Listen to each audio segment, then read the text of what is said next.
Olá, sétimo ano! Espero que estejam bem. Hoje nós vamos dar continuidade ao assunto de figuras de linguagem, porém eu vou ressaltar especificamente hoje a figura de linguagem personificação. E aí nós vamos dialogar a personificação juntamente com a fábula. A fábula é um tipo de gênero textual. Bom, para essa ideia, antes de eu apresentar para vocês essa ligação, é interessante saber que a fábula é um tipo de gênero narrativo muito popular e apreciado por pessoas de diferentes idades. Então, a fábula, eu sei que muitos, desde novinhos, desde crianças, já viram fábulas. Muitas fábulas têm a ideia, tem uma moral, tem uma ideia final, uma lição final, e normalmente os animais falam, as plantas falam, não é mesmo? Bom, continuando o texto.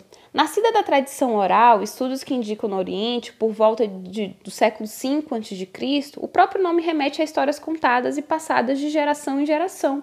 Então é uma tradição muito grande. Há fábulas, por exemplo, que existem há mil anos, há muitos anos atrás.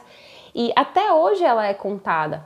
Às vezes um pouco modificada com o passar do tempo, mas as fábulas, elas fazem sucesso, elas são conhecidas e reconhecidas há muitos séculos.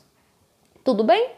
Bom, passamos então para a ideia da palavra personificação. Nós já vimos anteriormente o que seria uma personificação, Normalmente é utilizado características humanas em seres inanimados. Então, por exemplo, você coloca uma característica de um ser humano em um objeto. A porta sorriu. Como é que a porta tem como sorrir? Mas é uma característica humana num objeto. E é interessante saber também que existem características humanas postas em outros seres, que não são exatamente objetos, mas são seres, por exemplo, como os animais, seres que são considerados irracionais. Então, o cachorro sorriu, o cachorro falava. Eu também considero aí uma personificação.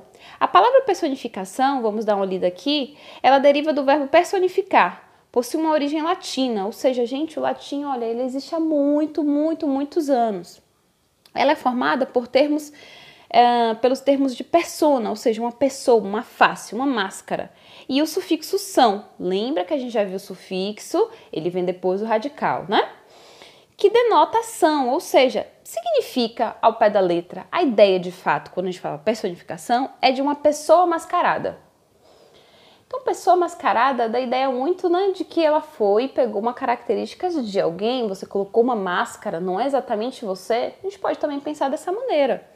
Bom, aí eu encontrei na internet uma ideia do que seria essa personificação junto com a fábula.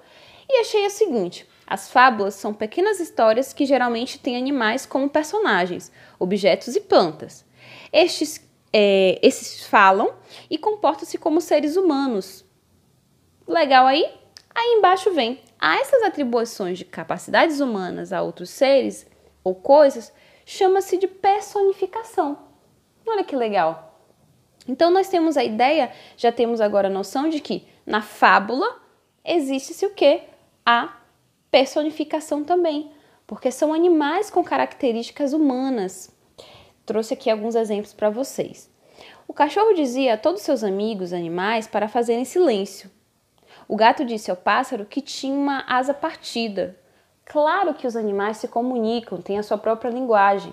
Mas quando a gente utiliza como uma conversa, eles falaram, ele dizia, é como se ele estivesse atribuindo uma característica do humano, do ser humano, que conversa, que diz ao outro, que compartilha algo mais numa conversa. Bom, abaixo nós temos: a cadeira começou a gritar com a mesa. Mesa e cadeira gritam? Não tem como. Então eu vou considerar aí todos esses exemplos que eu acabei de falar uma personificação. Seres, características humanas em seres inanimados ou em seres racionais. E também pode ser o contrário, viu, galera? Posso também pegar características inanimadas e passar para os seres humanos, ok? Trouxe uma fábula para vocês, a raposa e a cegonha, que diz assim, a raposa convidou a cegonha para o jantar e lhe serviu sopa em um prato raso. E aí disse-lhe: você não está gostando da minha sopa? Disse a raposa. Perguntou enquanto a cegonha bicava o líquido sem sucesso nenhum. Como posso gostar? A cegonha respondeu. Aí eu lhe pergunto: o que foi que ela respondeu? Tem como a gente desenvolver? Eu gostaria que vocês aqui no comentários, no portal mesmo, buscassem antes o final da fábula da raposa e a cegonha. O desenvolvimento e o final. E eu gostaria que vocês comentassem aqui se vocês encontraram. Caso vocês não encontrem, eu também gostaria que vocês dessem um final para essa história, um final para essa fábula. Como nós poderíamos fazer esse final, ok? Então, galerinha, eu espero vocês na próxima atividade, espero os comentários aqui no portal. Não esqueçam que a atividade está no portal e também no Google Drive. Algumas pessoas não têm acesso, estão com dificuldade de entrar no portal, entram pelo Google Drive, ok? Lá a gente tem um roteiro de estudo, tudo direitinho. Qualquer dúvida, manda mensagem para mim, tanto aqui, tanto no portal. E também podem mandar para o meu e-mail, brunalopes452@gmail.com. Estamos com vocês, tá bom? Morrendo de saudade de vocês. Obrigada, galerinha, e nos vemos aí, nos falamos nas próximas aulas.